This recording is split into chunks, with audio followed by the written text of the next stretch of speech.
Opa, tudo bem, pessoal? Então, na aula de hoje, a gente vai voltar aí algumas, lá para as semanas iniciais do curso, onde a gente derivou, não sei se vocês lembram, a condição ótima lá de provisão de um bem público, né, que era a soma das taxas marginal de substituição igual custo marginal de prover o bem. Né? Até eu já não aguento mais essa expressão. Tá? Bom, aí a gente chegou lá, né, calculou essa que seria o nível socialmente ótimo. O que a gente mostrou logo em seguida? Que, olha, a economia de mercado não atinge esse nível, né, por causa lá do problema do carona, né? E isso aí abriria margem, então, para a intervenção do governo. Aí a gente viu que, olha, o governo também não consegue resolver tão bem a situação, né? Porque, afinal de contas, o governo lá tem um problema, primeiro, de revelação das preferências, né, que é justamente o efeito carona, e também a agregação das preferências que gera lá, se não tem preferência só de pico único, a gente cai no paradoxo do voto, ou paradoxo de Condorcet, não é verdade? Aí a gente começou a estudar isso aí, nos abriu uma caixa de Pandora lá, que a gente começou a estudar lobby rolling, né, toda a teoria da escolha pública, começamos a ver o governo como um ente que não é só bonzinho, né, que não quer só resolver o problema de eficiência de provisão de bem público. Enfim, aí chegamos nessa aula aqui, que é, na verdade, analisar a questão da provisão do bem público por parte do governo de uma ótica um pouquinho diferente, tá? Pela ótica do que a gente vai chamar de federalismo fiscal. O que é federalismo fiscal? Cara, federalismo vem dos entes federativos do governo, né? Que existe ali a União, os estados e municípios. Então, o que vai acontecer?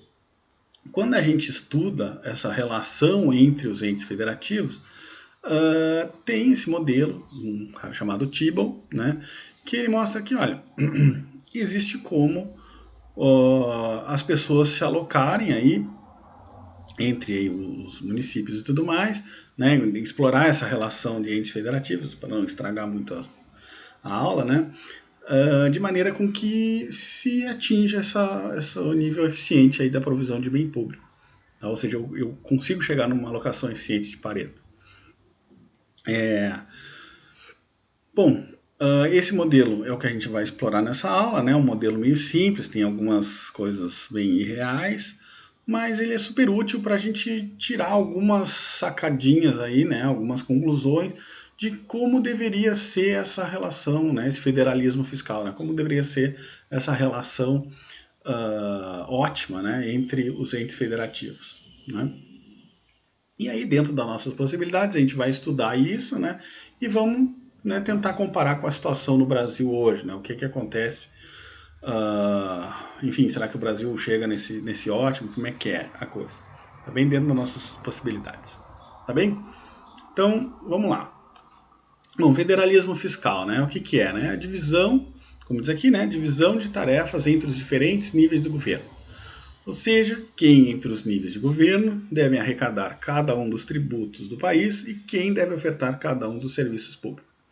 Então, pessoal, aqui é o seguinte, né? Vocês já estão familiarizados que existem tributos que são municipais, tributos que são estaduais, como o CMS, né?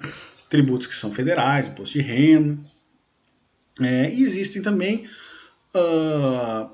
vários entes da federação ofertando o que seria aí, vamos chamar de o mesmo tipo de serviço. Né? Então, por exemplo, se a gente pegar a segurança, né? Aí existe a Polícia Federal, existe a Polícia Estadual, né? Como Polícia Civil, e existe a Polícia Municipal, que é a Guarda Municipal. Né? Então, por que diabos que o governo, né, em três entes diferentes, ofertam segurança? A mesma coisa vale para a educação, por exemplo, colégio, existe colégio municipal, existe colégio estadual, existe também colégio federal, né? Como um exemplo, os colégios militares, aqui em Porto Alegre tem o famoso, as próprias escolas técnicas também, né? São federais. Enfim, a própria universidade, né? A gente estuda numa universidade federal, mas existe também universidades estaduais, é o caso da UERGS, aqui no Rio Grande do Sul, é o caso da própria USP, em São Paulo. Né? Então, por que existe isso? Né? Ou até assim, indo mais além, né? Como diz esse parágrafo aqui, né? Por que existem tantos níveis de governo? Por que é federal, estadual, municipal? Né? Por que não deixa um governo único? Não deixa o Bolsonaro decidir tudo. Né? Deixa que o Bolsonaro decida. Não. Então, o que a gente vai estar explorando na aula de hoje é justamente essa relação entre os entes da federação aí e tentar, enfim, pensar algumas conclusões que sejam interessantes. Tá? Bom, então o modelo de Tibble, né? O que a gente já estudou, né? Partindo da onde a gente já estudou, né? Os governos, eles são incapazes de proporcionar o nível ótimo de bens públicos, né? Em função, primeiro, da revelação de preferências, que vai gerar o problema do free rider, né? Como os bens públicos são não rivais e não excludentes, né? Não excludente, né? O fato de um comprar está disponível para todos os outros, então para que eu vou comprar uma coisa que eu posso ter de graça? Então eu quero pegar carona. Né? E também não rival, porque o fato do cara que pagou estar usando, eu não sou impedido de usar. Não é verdade? Então, existe o problema do carona e também o problema da agregação das preferências, que é o que a gente já falou lá, vai gerar o paradoxo do voto, o paradoxo de Condorcet. Então, o governo, ele acaba, como a gente viu há 2 aulas atrás, né, ele acaba não sendo capaz de proporcionar esse nível ótimo de bem público. Né, não chega numa alocação eficiente de Pareto. Então, o Tibble, aqui nesse artigo de 1956, ele pensou o seguinte, cara, o que tem um bem privado, que bem privado a gente chega na alocação eficiente, que não tem no bem público? E aí ele pensou e chegou em 2 forças. Né? Existe a busca e existe a competição em termos de bens privados. A busca o que é? Os indivíduos, eles buscam maximizar a utilidade. Então, para seguir o exemplo que está aqui embaixo, vamos pôr a camiseta, né? Existem lá uma série de camisetas, todo o mesmo preço. Eu vou comprar aquela que tem maior qualidade, afinal de contas eu quero maximizar a minha utilidade. Não é verdade? Então eu estou sempre em procura de maximizar o meu bem-estar.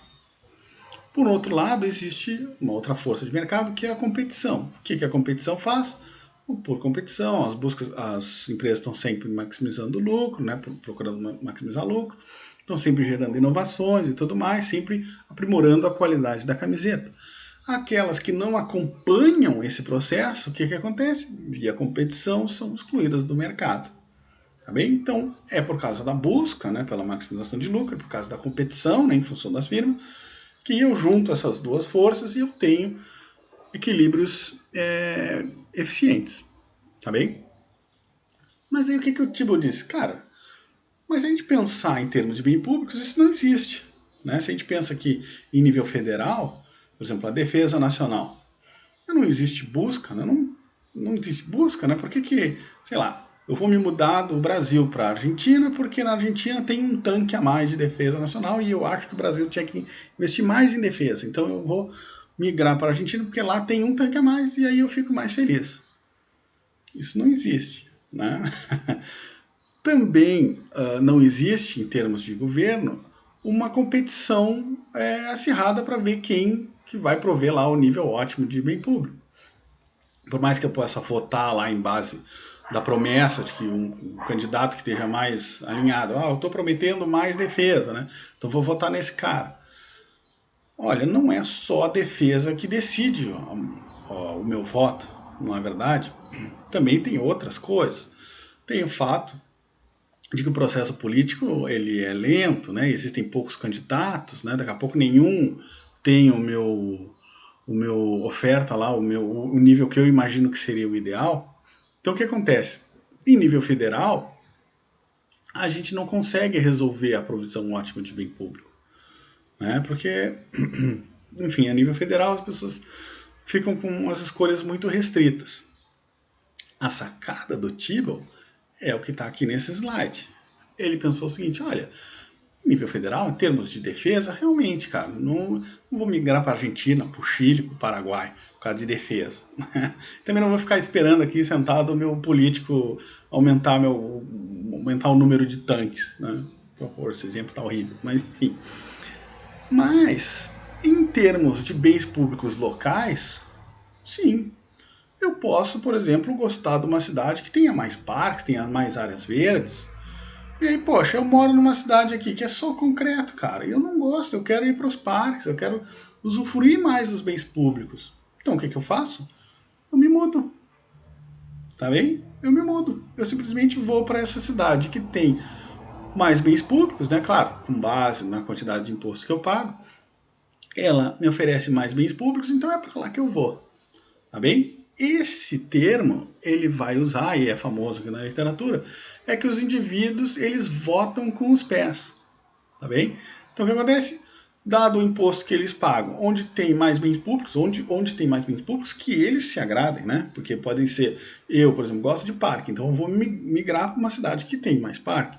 Tem outra pessoa que pode, baixa, eu tenho filho pequeno e tudo mais, eu quero a cidade que tenha mais escolas. Então eu vou para onde tem mais escolas, tá? E as pessoas vão se alocando assim, tá bem? Então, o que o Thibault falou, né? Ele diz o seguinte, olha, a capacidade dos indivíduos de se mover entre jurisdições, ou seja, de trocar de uma cidade para outra, ela acaba produzindo um problema, uma solução, desculpa, para o problema da provisão local de bens públicos. Bem, de que maneira? Bom, as pessoas elas votam com os pés, tá? Então elas permanecem na comunidade que oferece o pacote de serviços públicos e impostos que elas mais gostam. Tá? Então, por exemplo, como eu estava falando, se eu gosto de parque, eu vou me mudar para a cidade que tem parque. Se eu gosto de escola, eu vou migrar para a cidade que tem escola. Se eu gosto, enfim, de saúde, eu vou migrar para a cidade que tem lá um hospital. Tá? Então é essa mobilidade, né, onde eu vou justamente revelar a minha preferência. Os indivíduos revelam as preferências. Tá bem? Então ele consegue chegar, a partir dessa revelação das preferências, numa alocação ótima de bem público. O que acontece no equilíbrio? Né? Bom, no equilíbrio, todo tipo de indivíduo ele vai se alocar, por exemplo, os caras que gostam de escola vão migrar para o município que tem escola. Os caras que gostam de parque vão migrar para a cidade que tem parque.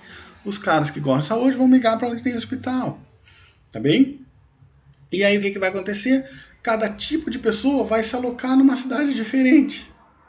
Tá? E dentro dessa cidade, que é onde ela justamente maximiza a utilidade, né? Afinal de contas, é onde tem a cesta de bens públicos que ela quer, né, que maximiza a utilidade, dados os impostos que ela paga, ela não precisa mais migrar.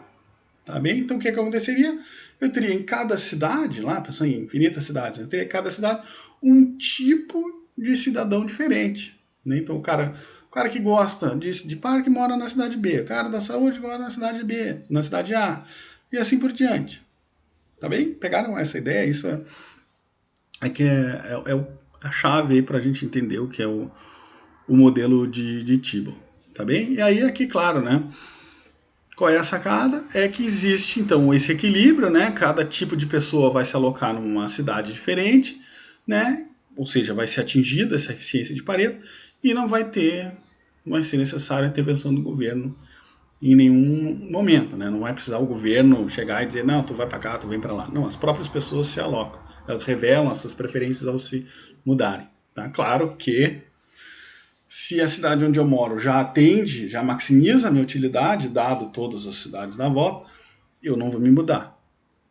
Tá bem? Tá? Entendemos isso? Pegaram a ideia do modelo? É isso aí.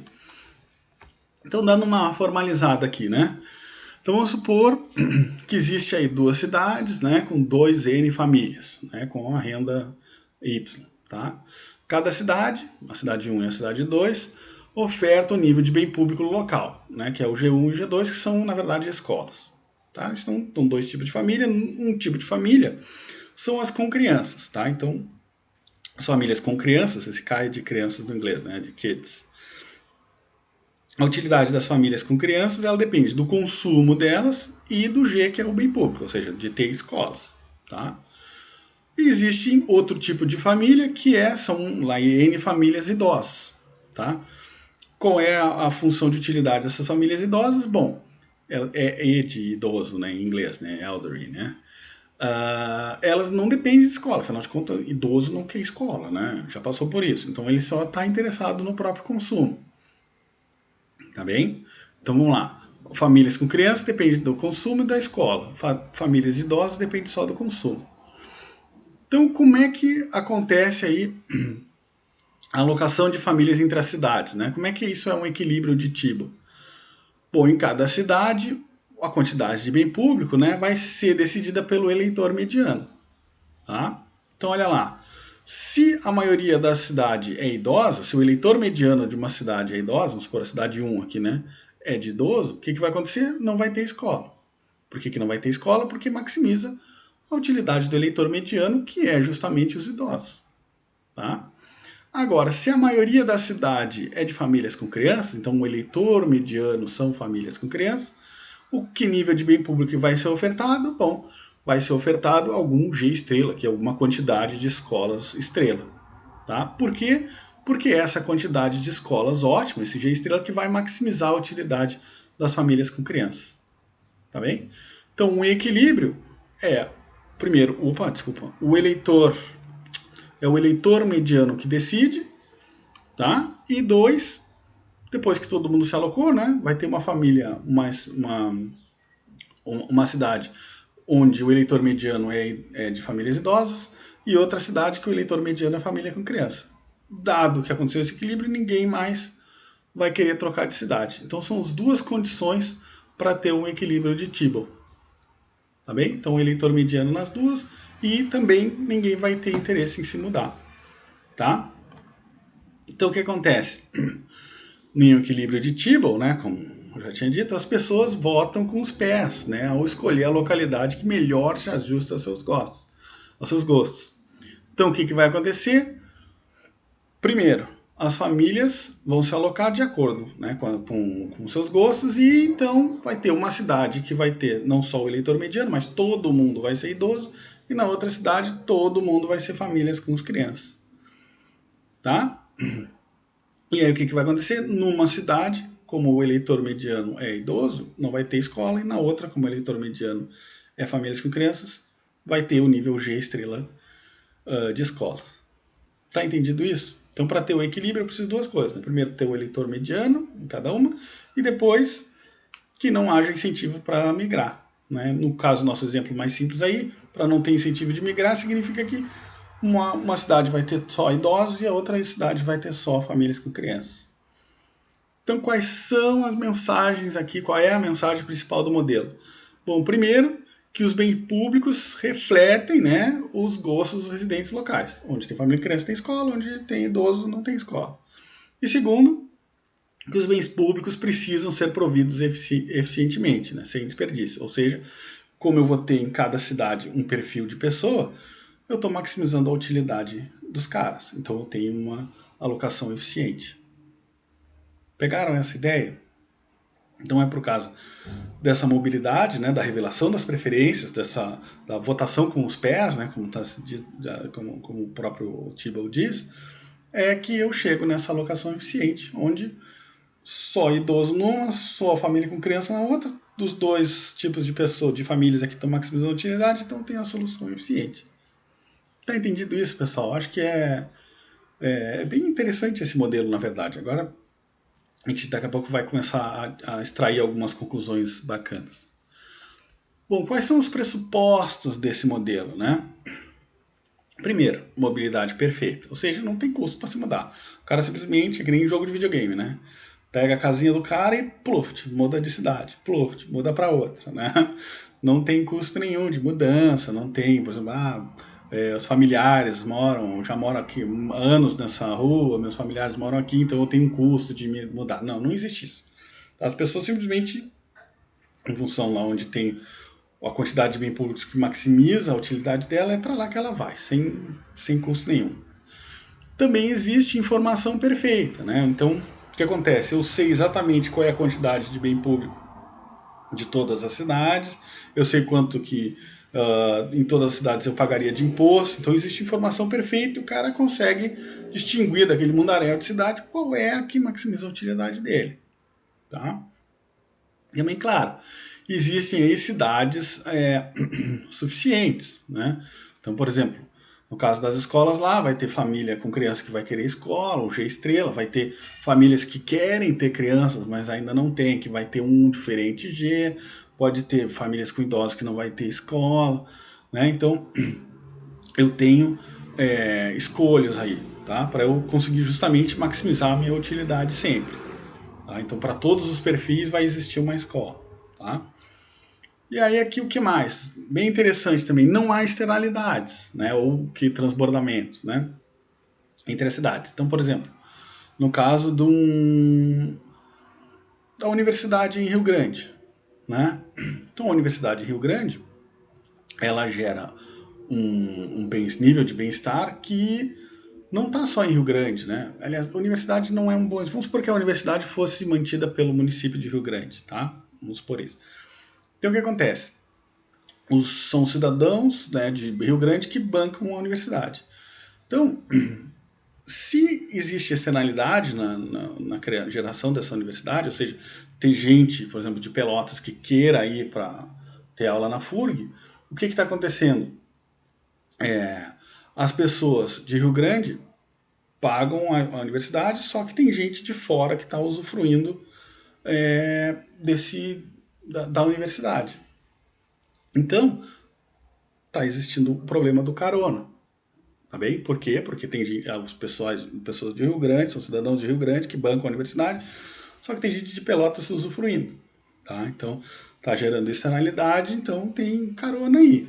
Tá? Afinal de contas, os caras de Pelotas não contribuem, não é eles que pagam, não é eles que mantêm a universidade. Tá bem? Então, como é que o problema do carona pode induzir aqui a um equilíbrio que não seja socialmente ótimo? Bom, pode acontecer que o custo de ter uma universidade na cidade de Rio Grande, mantida pelos cidadãos de Rio Grande, pode ser que o custo seja maior que o benefício, então as pessoas dizem, não, eu não quero a universidade porque é muito caro, né?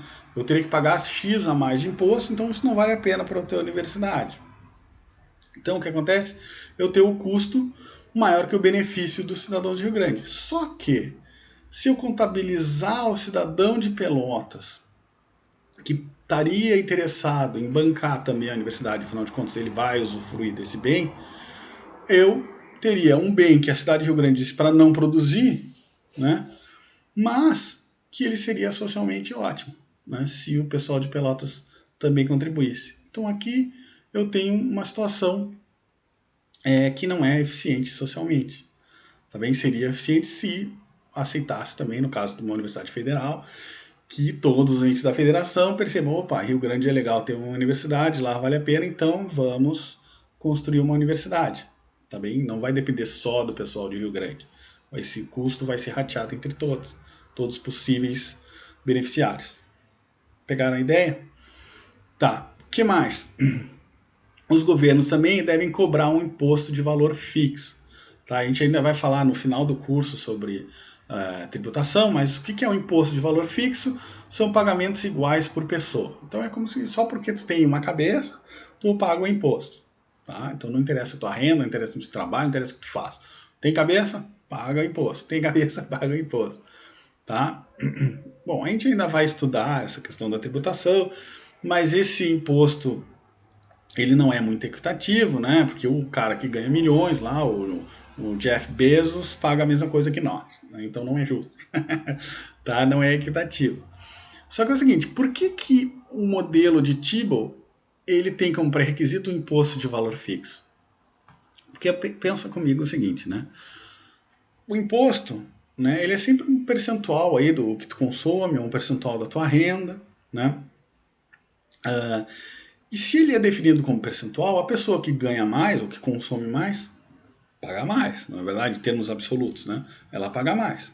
Então o que acontece? O rico, o cara que ganha mais e que consome mais, ele paga mais de imposto, então onde ele mora tem condições de ter mais bens públicos, afinal de contas tem mais dinheiro, não é verdade? Então se a gente juntar isso com mobilidade perfeita e informação perfeita, o cara que ganha menos olha para a cidade onde tem mais rico, que tem mais de escola, mais de hospital, mais de parque, mais de tudo. Ele, opa, eu quero migrar para lá, né? Só que o que está acontecendo? Quando ele chega nessa cidade, o que acontece? Ele pega carona, porque ele tem uma renda menor, ele não contribui tanto quanto o rico. Então ele está pegando carona naquele mundaréu de bem público, sendo que na cidade dos mais modestos, vamos dizer assim, né, teria condições só de bancar um parque, e não tudo isso de bem público. Então eu acabo pegando carona. E aí carona, de novo, né?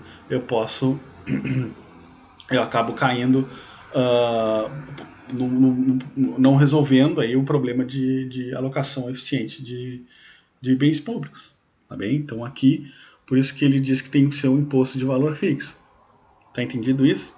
Para justamente não ter o problema do carona, tá? Mas a gente vai falar mais ainda sobre, né, aqui o tipo de propriedade, consumo, né, IPTU, ISQN. A gente ainda vai falar sobre tributação, mas lá mais são as aulas finais, se eu não me engano, lá do curso.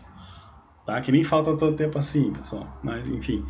A ideia aqui é que tem que ser imposto de valor fixo, então só para fixar melhor, valor fixo, fixar, que justamente não existe esse efeito carona, né, do cara usufruir de um monte de bem público só porque onde ele mora tem uma galera rica, né? Tá bem? Bom, o que existe de evidência para esse modelo de Tibble, né, em termos de literatura? Bom, primeiro que tem evidência, sim, ó, bastante evidência de que acontece de que as pessoas semelhantes tendem a morarem nas mesmas comunidades. Tá bem? Então, ricos vão morar em bairros de ricos, pobres vão morar em bairros de pobres, tá bem? Existem essa alocação espacial das pessoas semelhantes. Tá? Então aqui tem uma série de artigos, ó, Gramlich, Rubenfeld, Bergstrom. Alguns desses artigos, inclusive no livro do Gruber, né, que eu vou botar lá no Zip, tem lá um textinho, se vocês tiverem interesse em ler. Bem interessante. Um outro ponto também que existe evidência é da capitalização do preço das residências pela diferença dos serviços públicos. Então o que acontece? Locais onde o que eu pago de imposto eu tenho bastante benefício, né? Ou seja, eu tenho bastante oferta de bem público para o imposto que eu pago, as casas tendem a ser o preço mais alto. Entendeu? Elas incorporam esse valor, ou elas, aqui como está falando, capitalizam esse valor. Então vamos lá. Onde eu pago pouco imposto para a quantidade de bem público que existe, a residência lá vai ser cara. Em contrapartida, lugares onde eu pago um imposto muito alto para o nível de bem público que tem, as casas, né, as residências têm a tendência de ser um preço mais baixo. Tá bem? Então essas são as duas evidências que, olha, realmente esse modelo de Tibble, apesar de ter toda essa simplificação, olha, ele chega em algumas conclusões interessantes. Né? Bom, e aí, pessoal, segundo esse modelo de Tibble, então, que fatores que afetam a oferta de bens públicos no nível local? Tá? Por que a gente quer saber quais são os fatores que afetam aí, os bens públicos no nível local, né? A oferta de bens públicos no nível local? Porque aí a gente consegue falar do que é o federalismo fiscal ótimo, ou seja, para que nível de governo lá, se é a União, Estados ou municípios, quem que deve ficar as escolas, com quem que deve ficar os parques, com quem que deve ficar a saúde, tá bem? Então, que conclusões que o modelo de Tibble, né, ou que pistas que o modelo de Tibble nos dá, para justamente ver o que afeta a oferta de bens públicos no nível local. Bom, o que o modelo vai nos dizer é, primeiro, né, o que interessa? Primeiro, o vínculo entre impostos e benefícios. Então, eu consegui enxergar do que eu pago de impostos eu tenho em benefícios. Então, o que o Tibble vai dizer? Olha, bens com vínculos fortes, né, ou seja, que beneficiam a maioria dos residentes, devem ser fornecidos no âmbito local.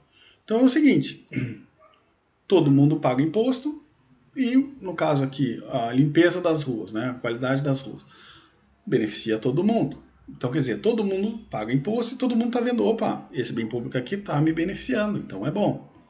Tá? Então ele deve ser ofertado a nível local. Tá? Agora, bens com vínculos fracos, né, ou seja, que não beneficiam a maioria dos residentes, esses não devem ser fornecidos ao nível local. Tá? Então, por exemplo, né, o exemplo aqui é a assistência social. Então, de novo, todo mundo paga imposto, só que a assistência social só beneficia aquela população que é mais pobre, né, que é mais carente, então eles que precisam da assistência social. Por aqui o programa Bolsa Família. Tá?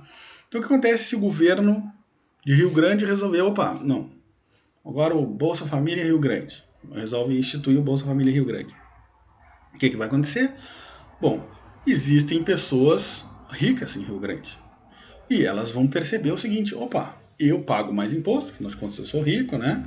Então eu estou pagando mais imposto em termos absolutos. E eu não estou vendo escola, não estou vendo o meu imposto, né, retornar em escola, retornar em hospital, retornar em parque, que são coisas que eu gosto. Não. Parte do meu imposto está sendo levado para gerar justamente essa assistência social, a transferência. Né? Então o que eu, pessoa rica, posso fazer? Opa, lá em Bagé não tem assistência social, lá não tem um programa de assistência social. Então o que eu faço? Eu migro para lá, porque lá vai ter mais escola, mais parque, mais hospital, que são coisas que maximizam a minha utilidade. Tá bem? Então o que acontece? O cara mais rico vai fugir, né, de ter essa parte do imposto que ele paga não retornar para ele, né, e sim para as pessoas mais humildes, enquanto que as outras pessoas de Pelotas, de Bagé, de Santa Vitória, opa, lá em Rio Grande estão dando Bolsa Família Rio Grande, as pessoas mais humildes, né? Opa, vamos se mudar para lá para justamente começar a ganhar o benefício. Tá bem? Então por isso é que bens com vínculo fraco, ou seja, cujo pagador de impostos não recebe aquele, não tem aquele imposto como retorno, ele acaba não valendo a pena ser a caráter municipal. Por isso, né, gente, que o Bolsa Família é de caráter da União, né? Porque daí ela pega a contribuição de todos os brasileiros em termos de imposto e diz, olha, uma parte dessa contribuição toda vai justamente para transferência a nível de social, né? A gente tem o programa Bolsa Família. Também a nível municipal as pessoas iam migrar, iam votar com os pés, né, no termo que a gente está falando aqui. O que mais que é importante? A intensidade com a qual há externalidades positivas ou transbordamentos. Então a gente já falou aqui, né? No caso lá da universidade, da FURG, se fosse só mantida por cidadãos de Rio Grande, né? Então o que acontece? Se os bens públicos que têm uma externalidade alta, que é o caso da universidade, né? Afinal de contas, a galerinha de Pelotas ia querer assistir, né? Se esse tipo de bem com uma alta externalidade é produzido a nível local, pode acontecer o quê? Se é só subsidiada por cidadãos de Rio Grande, não tem universidade. Então tem que contabilizar os caras de Pelotas também. Por isso que a universidade tende a ser federal. De novo, mesmo caso. Pega o imposto de todos os brasileiros e diz, opa, lá a FURG eu acho interessante, vai criar externalidade positiva, vai desenvolver aquela região e tudo mais, né, vai adicionar capital humano lá na metade sul do Rio Grande do Sul, então lá vale a pena ter universidade. Tá? O Brasil inteiro decide. Também, ou no caso da USP, todo o estado de São Paulo decidiu pela USP. Tá? Então, no caso de ter externalidades, né, não deve ser decidido, a provisão do bem público, né, não deve ser a nível municipal, tá bem? No caso de ter alta externalidade. A mesma coisa se os bens tiverem alta economia de escala, né, se tiverem economia de escala, tá bem? Opa. O que acontece, né? Um exemplo aqui seria a defesa nacional, né? A defesa nacional, se o Rio Grande for bancar toda a defesa nacional, não vai ter muito dinheiro, porque como a defesa nacional tem escala, né, o custo fixo é lá em cima. Né? Então eu preciso ter tanque, preciso ter míssil, preciso ter um monte de coisa que Rio Grande nem tem condições de bancar. Tá bem? Então, bens como de alta escala, como no caso da defesa nacional, não são ofertados de maneira eficiente por jurisdições locais, né, pelo município. Tá bem? E aqui, né, o exemplo contrário é que onde não tem economia de escala, no caso da polícia, né, no caso da polícia de guarda municipal, né, aqui sim, aqui cabe ser ofertado a nível local. Tá bem? Então, resumindo aqui, se os vínculos entre imposto e benefício são altos, ou seja, todo mundo contribui, todo mundo ofere benefício, é bom de ser local. Se não tem externalidade, né, nenhuma, né? Então, ou não tem escala, é tudo local. Bem, a partir do momento que começa a ter externalidade, né, beneficiar outros municípios, ou tem escala, que também Defesa Nacional beneficia mais gente, né, tem um custo fixo muito alto. Aí vai valer a pena ser em caráter nacional, né, ou estadual. Tá bem? Bom, quais são as consequências aqui, né? O que o modelo de Tibble vai predizer para os gastos locais? É que eles devem se concentrar em programas amplos, né, ou seja, que atendam toda a população, né, com poucas externalidades e economia de escalas limitadas. Os exemplos disso, reparos e limpezas de ruas e a coleta de lixo. Tá bem? Isso deve ser de caráter municipal.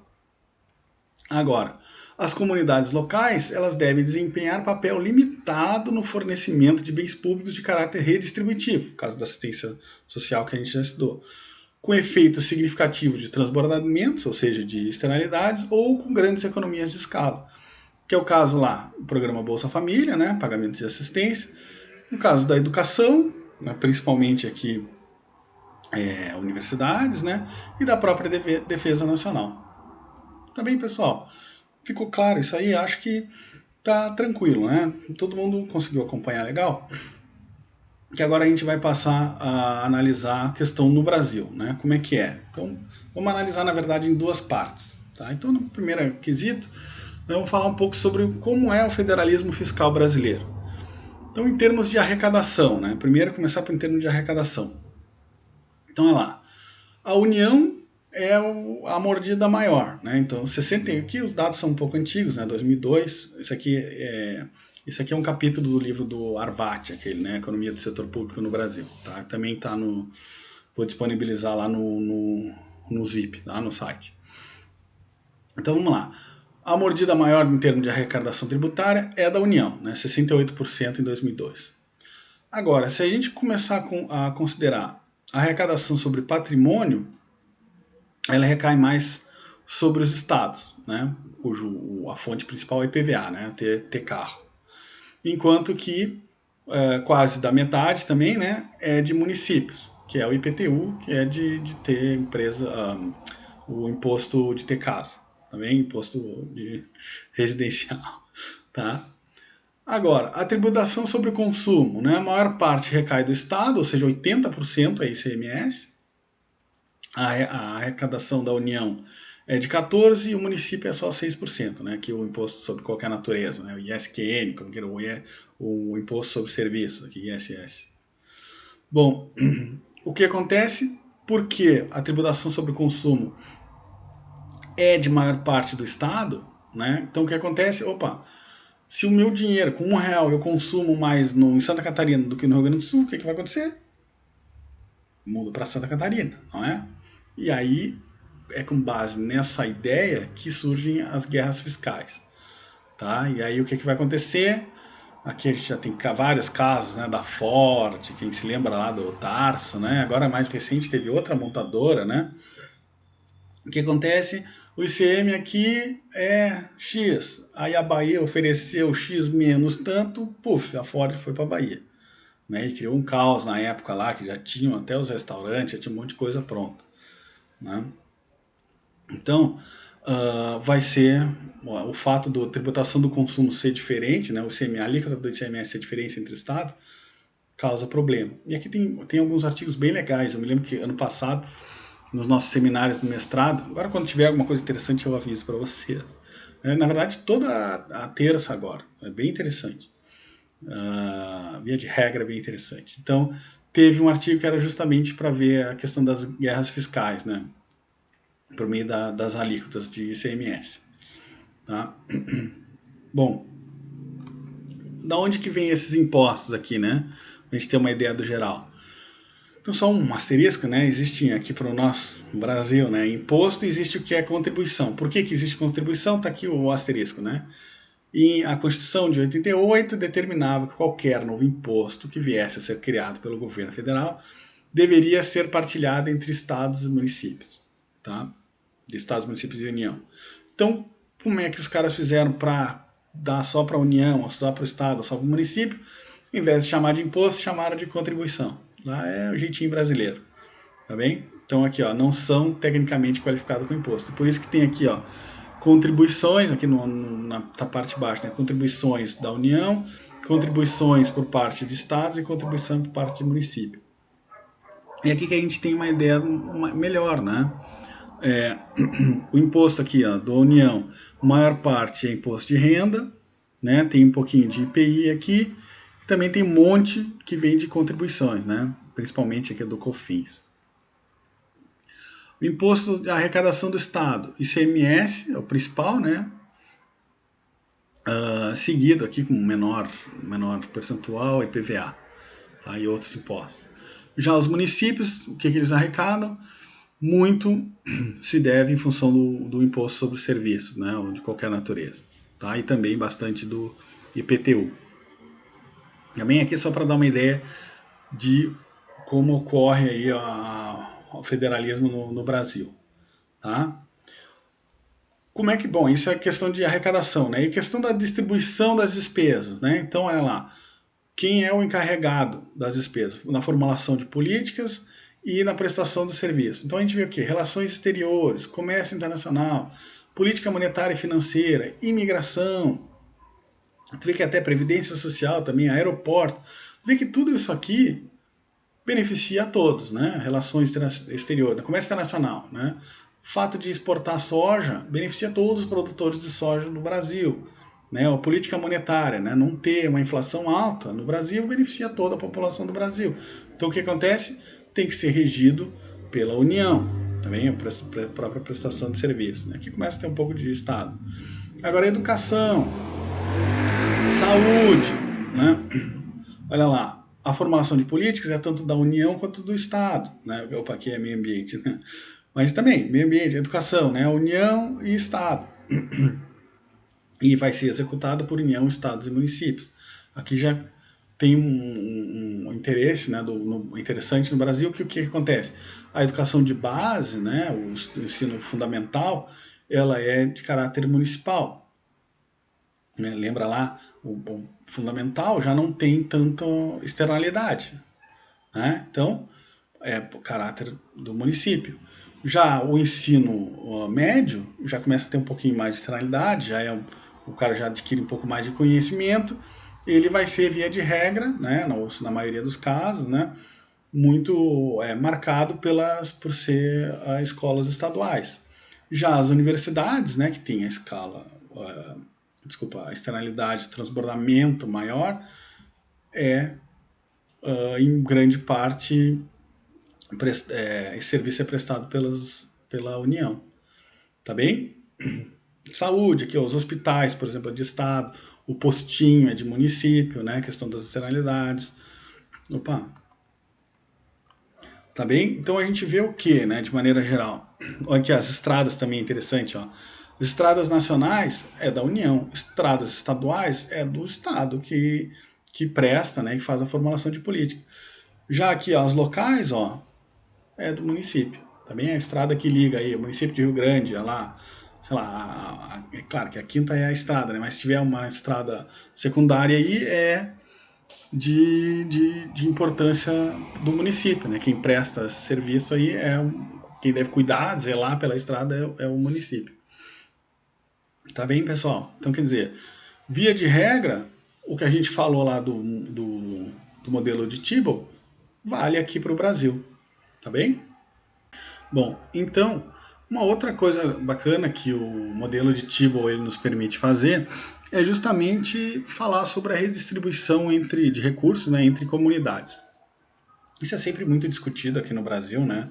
Será que os estados aqui do Rio Grande do Sul, Paraná, São Paulo, principalmente, né, Rio de Janeiro, Minas, será que os impostos, né, que são recolhidos nesses lugares, né, onde a economia é mais pujante, vamos dizer assim, será que eles devem ser, os recursos, né, será que eles devem ser transferidos lá para o Nordeste e tudo mais, para ter mais escolas, para o pessoal ter mais acesso à saúde, né? Enfim, para o pessoal do Nordeste utilizar, isso sempre entra em discussão, né? Uma coisa legal é que o modelo de Tibble ele consegue dar enfim, dar o pontapé inicial sobre essa discussão, né? Se deve ou não ter transferência de recursos. Então, que o modelo de Tibble vai prever, né? Se a gente precisa ou não de redistribuição de recursos entre uma comunidade e outra, né? Uma comunidade mais rica para uma comunidade mais pobre. Bom, como a gente já viu, no modelo de Tibble as pessoas votam com os pés. Então, onde tem lá a cesta de benefícios que maximiza a utilidade desse tipo de indivíduo, né? Famílias com crianças ou pessoas idosas, é para lá que eu vou. Não é verdade? Então aqui não precisa governo, não precisa nada, simplesmente as pessoas vão se alocando. Tá bem? Então o que o modelo de Tibble vai dizer é que, olha, não precisa ter transferência. As pessoas que moram nas regiões mais pobres, elas estão maximizando a utilidade delas. Tá bem? Eu estou tendo um equilíbrio eficiente de Pareto. As pessoas que moram nos lugares mais ricos também estão maximizando a sua utilidade, né? Tanto a cesta de benefícios que elas recebem é a maximização da utilidade dado o que elas pagam em impostos. Tá bem? Bom, existem, no entanto, né, apesar do modelo de Tibble dizer que não deve haver intervenção, né, existem aí dois argumentos, né, que dizem que podem ser favoráveis à redistribuição. O primeiro é que podem haver falhas do mecanismo de Tibble, né? Aquele negócio, podem haver motivos que impeçam que as pessoas votem com os pés, né? E aí a redistribuição pode ser eficiente. É o caso, por exemplo, de uma família que mora em uma determinada localidade e ela quer se mudar para outra localidade que, olha, lá tem as escolas, né? Família com criança, né? Lá que tem as escolas, eu quero me mudar para lá. Só que por algum motivo, razão, por exemplo, existe custo de mudança, eu não consigo ir morar lá. Eu não consigo pagar uma casa, o custo da mudança é muito alto, né? Então o que acontece? Pode ser que seja eficiente, quando acontece esse tipo de situação, que o governo, né, haja transferência de recursos para que banque algumas escolas para essas famílias que não conseguiram ir para esse local. Tá bem?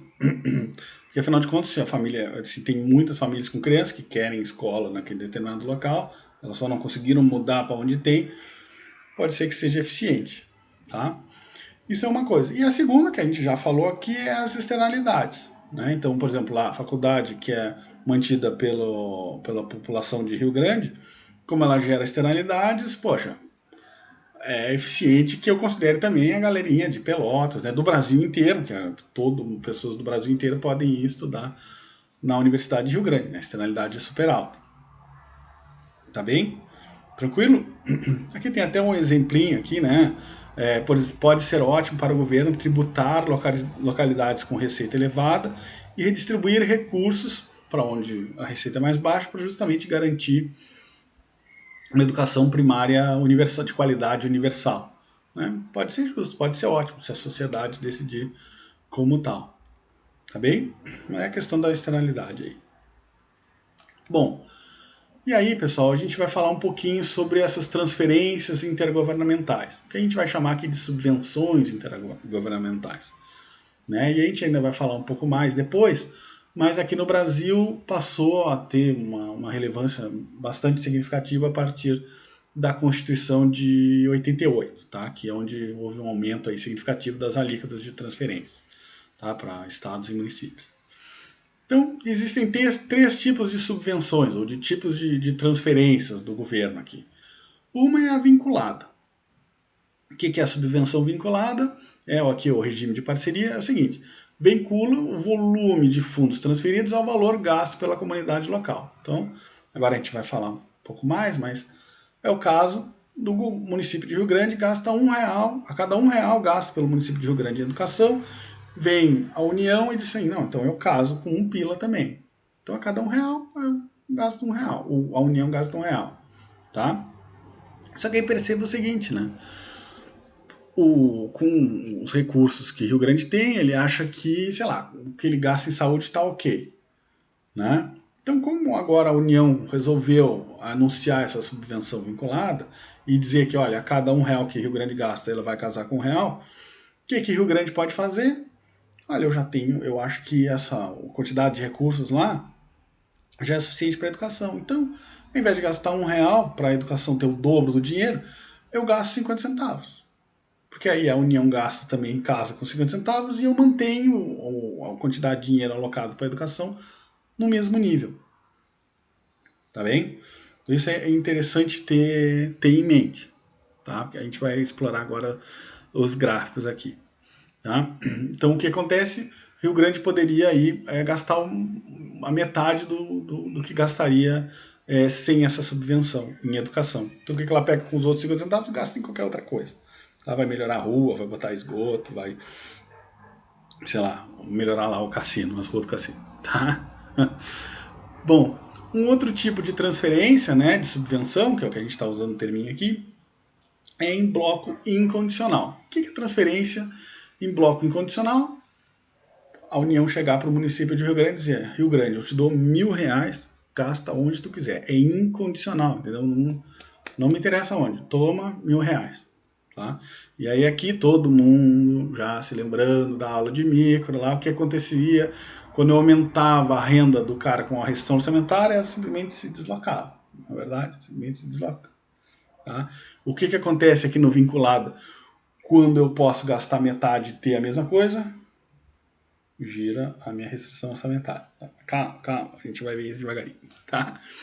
E o terceiro tipo de subvenção é essa subvenção em bloco condicional. O que é a subvenção em bloco condicional? É o bloco saúde, né? Então é o seguinte, quer dizer, condicional em saúde, a União chegar e dizer, ó, Rio Grande, eu te dou R$1.000, mas tem que obrigatoriamente gastar em saúde. Tá? O valor fixo aqui, com a determinação de que o dinheiro seja gasto de uma maneira específica. É só em saúde, é só em meio ambiente, é só em educação. Tá? Então vamos lá. Os gráficos aqui, né? Então olha lá, a restrição aqui eu tenho quanto que Rio Grande, né, gasta em bens privados, qualquer outros bens, e quanto que ele gasta em educação. Tá? Então aqui eu tenho em azul a restrição original. Ela pode gastar, ela tem R$1.000 para gastar. Tá? Então ela poderia gastar esses R$1.000 tudo em bem privado, qualquer outro bem, ou gastar toda a sua renda em educação. Tá? Então está aqui a restrição orçamentária. Tem R$1.000 para gastar. Onde que a curva de diferença tangencia a correção orçamentária? Justamente em R$500 gastos em educação e R$500 gastos em todos os outros bens. Tá bem? Então aqui, ó, é importante só o asterisco aqui, a observação, né? As curvas de diferença aqui representam o eleitor mediano. Tá bem? E aí o que acontece? Né? Então aqui, ó, inicialmente Rio Grande gasta 500 mil em educação e em bem privado. Tá? Então aqui está a restrição orçamentária inicial. O que acontece? A União anuncia uma subvenção vinculada onde, na educação, no caso, né, onde para cada R$1 que Rio Grande gasta em educação, a União diz e vai lá e casa com R$1 também. Tá? Então o que aconteceu? Girou a restrição orçamentária. Para gastar em bens privados, Rio Grande continua tendo só R$1.000. Tá bem?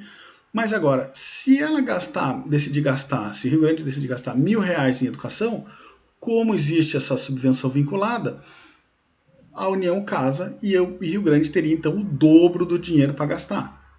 Tá bem? Por isso que dá essa reta orçamentária aqui. Tá bem? Todo o gasto com educação, ele é duplicado aí pela União. Tá bem? Por isso que girou aqui. Tá bem? Então o que aconteceu? O Rio Grande lá, o eleitor mediano decidiu por esse ponto aqui. Tem uma nova curva de diferença aqui que tangencia a restrição orçamentária nesse ponto Y. O que aconteceu? Bom, graças à subvenção vinculada, houve um aumento, né? Rio Grande começou a gastar 750 em educação, ou seja, um aumento de 250, e uma parte desse gasto também ele aumentou em 125 o gasto em bens privados, qualquer outro bem. Tá bem? Então houve um total de aumento de gastos em 375. Tá? Ou seja, apesar da restrição vinculada aqui, os gastos, né, tudo mais constante, iriam para 1.000. Né? Só que, como houve um efeito renda, porque o Rio Grande agora está mais rico, né, tem o dobro para gastar em educação, também houve um efeito substituição, né, que é o fato dos gastos em educação serem mais baratos agora.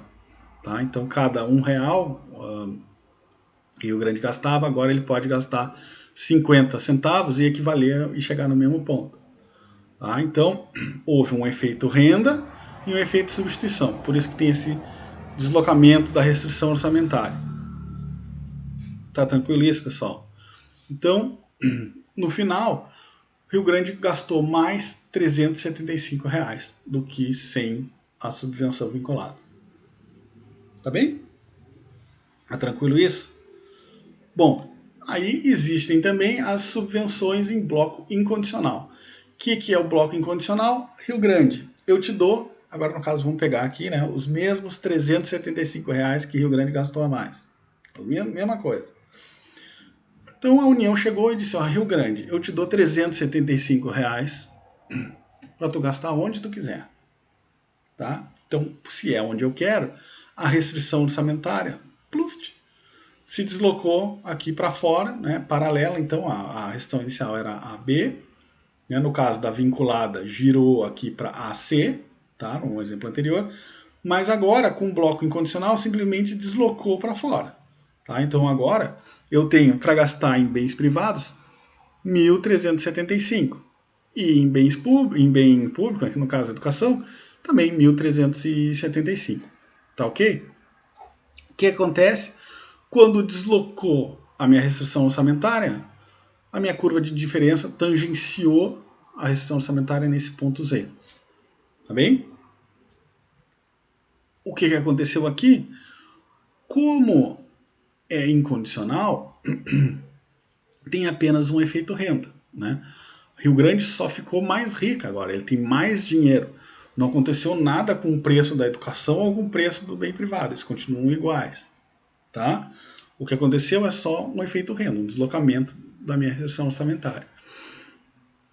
Então, o que aconteceu? Olha lá, eu passei a ter um gasto em educação que migrou, inicialmente lá era 500, para 575, ou seja, eu aumentei o gasto em educação em R$75, enquanto que o meu gasto privado pulou de 500 para 800 pila. Então, quer dizer, eu aumentei o gasto privado em R$300, mas o gasto em educação em apenas 75. Tá bem? Aqui, pessoal, só para vocês não se confundirem, né? Como é exatamente o mesmo valor de gasto a mais que teve, eu posso dizer que o efeito renda é esses R$75 a mais, e o efeito substituição é o que sobrou, né? É o efeito renda, ou aliás, o efeito total menos o efeito renda. Tá? Que o efeito total é o que eu peguei lá do caso da vinculado, né? Como alterou o preço, né? Agora era R$1, agora passou para 50 centavos, né? Eu tenho o efeito de substituição. Tá bem, pessoal? Então o que aconteceu aqui, olha só, eu tô, né? A gente vai falar mais sobre isso, mas olha só, eu pulei por uma curva de diferença mais alta, inclusive em comparação com o ponto Y. Tá? Então, na subvenção em bloco incondicional, a minha sociedade melhorou de bem-estar. Tá? Só que, se o objetivo da transferência era aumentar gastos em educação, a subvenção vinculada aumentou um monte o meu gasto, né? Aumentou aqui em 250, não era? 500 passou para 750, então aumentou em 250. Só que, quando é incondicional, aumentou só em R$75. Então vamos lá. Uma subvenção incondicional melhora o bem-estar da minha economia, porque eu estou aqui agora numa curva de diferença mais alta, mesmo comparando com Y, só que o meu gasto em educação aumentou menos do que quando houve a subvenção vinculada. Tá bem? Uma análise aqui de bem-estar. Então o que eu estou querendo dizer aqui, se o objetivo é aumentar bem-estar, transfere o dinheiro sem obrigatoriedade em gastar em nenhuma área. Tá? Agora, se o meu objetivo é, olha, vocês têm que gastar em educação. Bom, então tem que ser, por enquanto, a subvenção, as subvenções vinculadas. Tá? Bom, só que existe também a subvenção em bloco condicional. O que é a subvenção em bloco condicional? Olha, eu estou te dando essa transferência aqui, essa quantidade, esse montante fixo, para tu gastar só em educação. Só pode gastar em educação. tá bem? Então, o que aconteceu aqui em termos das minhas restrições orçamentárias? Aqui a coisa está ficando mais rabiscada, né? Então, olha lá. A B é a restrição original, tá? Subvenção vinculada girou a restrição orçamentária, né? Houve efeito renda e substituição aqui. Então, a substituição deslocou a restrição orçamentária. Quando a subvenção é incondicional, só deslocou a restrição orçamentária. Agora, quando é condicional, eu fico com essa restrição orçamentária vermelha aqui, ó. Para gastar em bens privados, é sempre os mesmos 1.000 pila. Tá? Não adicionou nada aqui. Como é condicional, não adicionou nada para gastar em bem privado. Agora, aumentou para a educação. Então, tem exatamente isso aqui, ó. Esse formato aqui de L, vamos dizer. Tá bem? Então, o que aconteceu? Do ponto original, olha lá, houve esse deslocamento, né, da restrição orçamentária, e como deslocamento, como eu já gastava, né, como eu já gastava acima do que foi transferido condicionalmente, eu acabo no mesmo equilíbrio de antes. Tá bem? Como eu tenho esse formato aqui, ó, eu desloquei a minha restrição orçamentária. Então, ela acaba gerando o mesmo ponto da subvenção em bloco incondicional. Tá bem? Afinal de contas, eu já gastava mais do que o limite aqui, né? O que foi transferido desses 375. Tá bem? Então vai dar exatamente no mesmo, olha só. Vocês querem ver, ó, aqui a restrição, né? Ficou esse AF, porque o máximo que eu tenho que gastar é 1.000, só que o mínimo que eu vou gastar em educação é justamente 375, né? Por isso que ficou esse formato aqui, tá? E aí eu tenho a minha restrição novamente. Então, como aqui também tangenciou ao meu ponto Z, aqui, exatamente no caso anterior, eu não mudo a minha alocação da subvenção em bloco incondicional. Então, vamos lá. De novo, o que aconteceu? Se eu quero melhorar bem-estar, o tipo de transferência é subvenção em bloco condicional ou incondicional.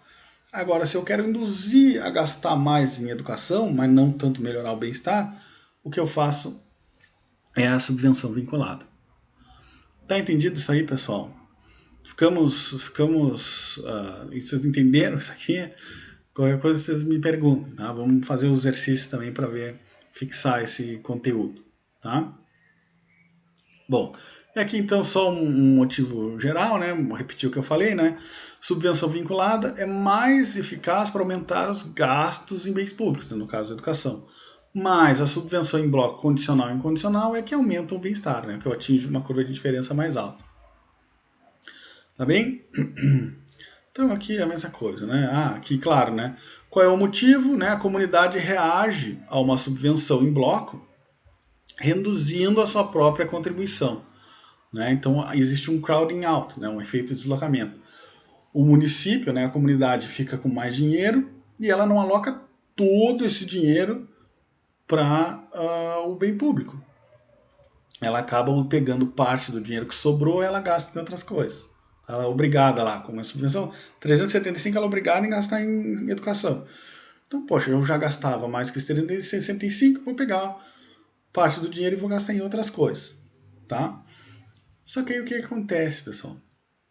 Foram testar essas evidências de deslocamento, né?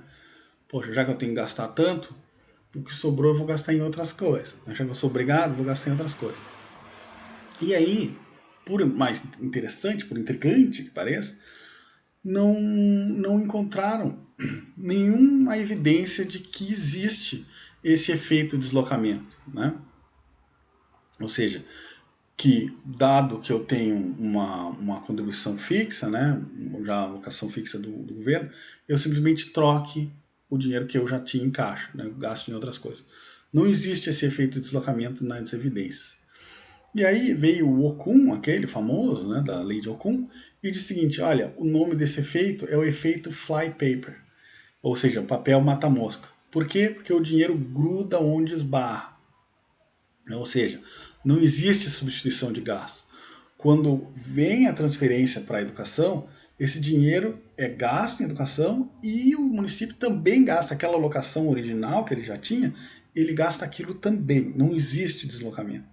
Tá? Por isso que o dinheiro ele gruda onde ele esbarra, né?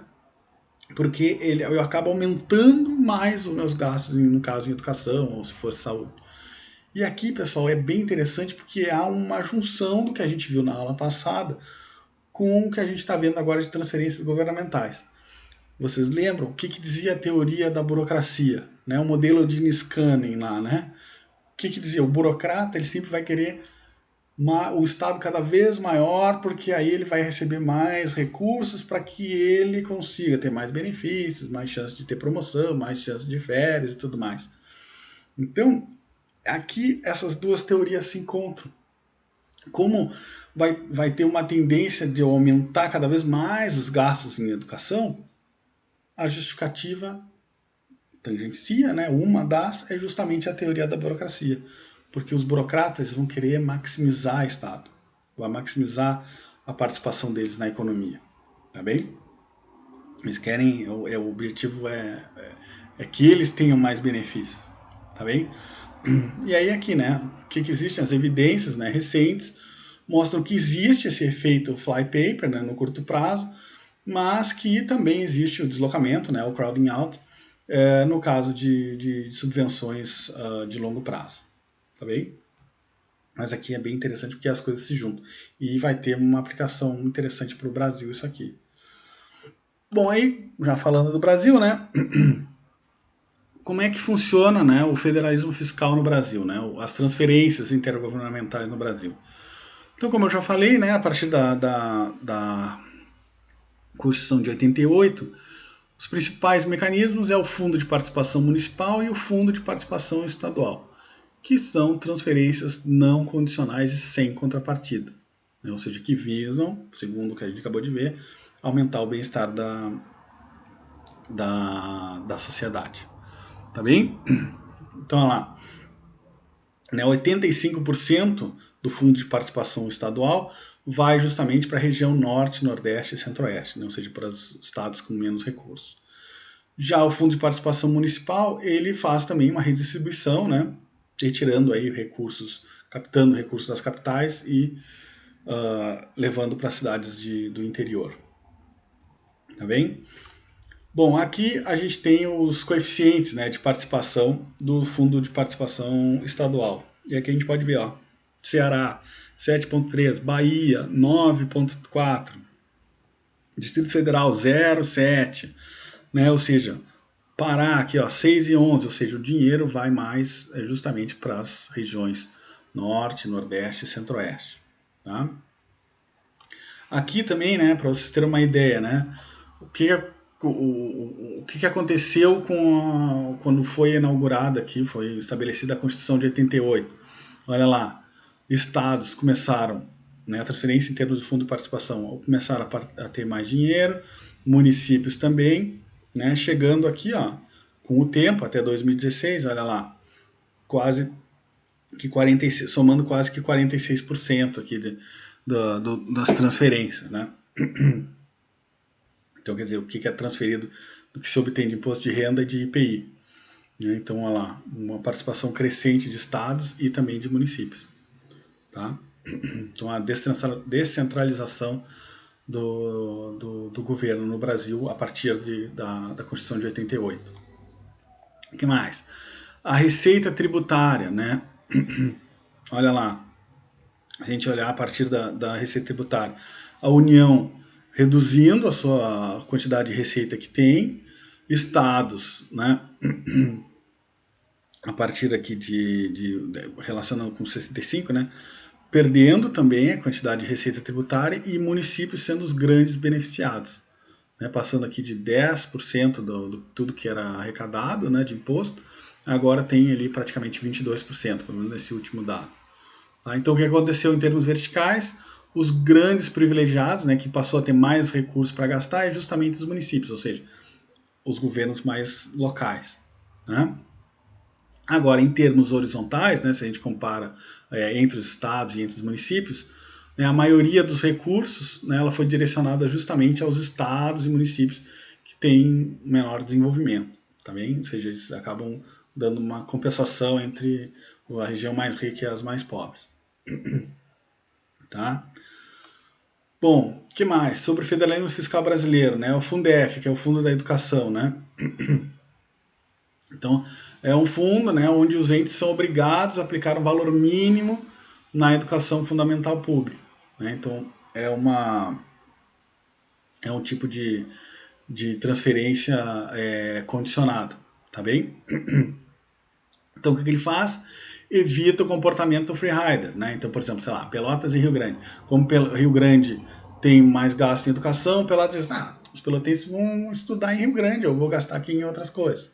Tá? Então, evita o comportamento free rider, tá bem? Que é um lado bom de ter essas transferências condicionais. Né? E também, né, o Fundef, a complementação é uma transferência, bom, aqui já falei, né, condicional,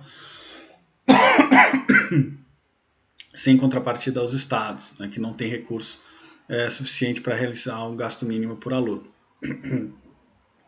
Então, como eu já falei, é um gasto de transferência condicional. Existe também a Lei Candir, né, que é isenta o ICMS sobre produtos destinados à exportação. Né, e o legal é que, claro, né, o ICMS é um imposto estadual, né, como a gente já viu, e o comércio internacional é por parte da União, né, por isso que a União dá o ressarcimento. Tá? E claro, né, essa Lei Candir ela acaba beneficiando todos os exportadores brasileiros. Também tem o imposto territorial rural, né, que também é um imposto sobre patrimônio, né, que aí ele é uma das fontes aí da União, mas é porque já esteve sobre responsabilidade dos municípios, mas não tiveram capacidade para arrecadar. Então por isso que a União arrecada e repassa o restante para os municípios. Tá bem? Bom, dois problemas, segundo o artigo do Mendes, né, do federalismo fiscal brasileiro, são dois, né? Então, o uso excessivo de transferências intergovernamentais, aqui se transfere muito dinheiro, e a existência de um grande número de municípios pequenos, né, que não vão ter escala para justamente a produção de serviços públicos. E aqui os dados interessantes, né? 73% dos municípios brasileiros têm nas transferências recebidas da União e estados, né, pelo menos 85% das receitas correntes. Ou seja, 73% dos municípios brasileiros têm quase que 85% das receitas oriundas da União, tá? Via transferência, não é pagamento de imposto do cidadão. Ou seja, ele simplesmente é um sanguessuga aí, né, da sociedade brasileira. Tá? O que também é um problema aí do uso de transferências governamentais, né, do enorme número de municípios pequenos? O comportamento do free rider, né? O que vai ter? Os governos locais, né, vão pressionar o governo central sempre para obter mais transferências. Né? Ou seja, eu sou pequeno, eu não tenho como manter a saúde, eu não tenho como manter a educação para a minha população, eu quero sempre mais dinheiro do resto da sociedade, né? O sanguessuga free rider é sanguessuga. Eu quero que a sociedade brasileira subsidie a minha população. Tá bem? Eu quero surfar aí na arrecadação dos outros. Tá? Bom, ainda outros problemas, né? A importância do poder local nas decisões federais que podem distorcer as decisões do governo federal. Então, o que acontece é que no Brasil, né, senadores, deputados brasileiros têm uma forte questão regional, né? Quem elegeu ele é o pessoal do Pará, o pessoal do Maranhão, né? Então não existe um interesse para, olha, poxa, esses municípios pequenos aí estão, na verdade, sugando recursos da sociedade brasileira. Tá? Não existe força política para que isso mude. Outra coisa, a competição predatória, né? O race to the bottom, né? Que é o que a gente já comentou, a guerra fiscal que ocorre através do ICMS. Né? O caso da Ford, né? Acho que vocês nem eram nascidos. O caso da Ford lá do Tarso Genro, né? Bahia ofereceu o ICM mais baixo e a Ford foi. Né? Na época foi um estardalhaço.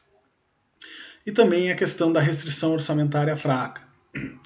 Como? E aqui está tudo interligado, né? Como não existe força política, né, para ir contra esses privilégios, vamos chamar assim, dos municípios pequenos e tal, existe essa forte ligação do local, né, do local de origem de senadores e deputados, o que acontece sempre vai ter uma forte força política para que exista socorro financeiro, né, do governo central para justamente subsidiar estados e municípios deficitários. Também aqui, olha só, o Tesouro Nacional contabilizava em novembro de 2003, vocês me desculpem pegar uma coisa tão desatualizada, né? Um crédito de 400 bilhões, ou seja, 26% do PIB só em dívida de Estado e município, tá sendo refinanciado pela União. Então, quer dizer, aqui é o grande rombo da dívida pública nacional. Tá bem, pessoal? Ainda mais uma outra questão, né? A descentralização e desequilíbrio fiscal da União, né? Claro que já conectado também, né? Quanto mais descentralizado, pode acontecer com que a União, como faz muita transferência, fique sem recursos para ela gastar, né? Então fica difícil dela mesmo se manter a estabilidade econômica, tá? E também o efeito flypaper, né, que a gente já falou, que também captura a ineficiência. Aqui eu deixei a parte de regulação para o final, mas a gente ainda vai comentar um pouquinho sobre captura, né? Mas aí o que acontece? Há evidências de efeito flypaper, né, no Brasil, ou seja, a teoria da burocracia, quanto maior o Estado, né, ou existe o gasto que a município já faria, ele ocorre, mais o da transferência, né, o que indica aí a tendência de expansão do setor público, né, via lá a teoria da burocracia e o modelo de Niscani. Tá bem? Então, o Estado cada vez mais inchado. Tá? Então, pessoal, nesse ponto era isso aí, né? Eu vou colocar para vocês, essa aula eu usei muito o Biderman, né? O que eu chamo de Arvati aqui, né? Economia do Setor Público do Brasil. E também vou estar colocando o artigo do Gruber, tá? Se vocês tiverem interesse, né? Tem esse site aqui como texto complementar, né? Esse do professor Sérgio Gadelha, um professor super famoso do ENAP. Tá? Sugiro que vocês, quem quiser, tiver interesse, dá uma olhada.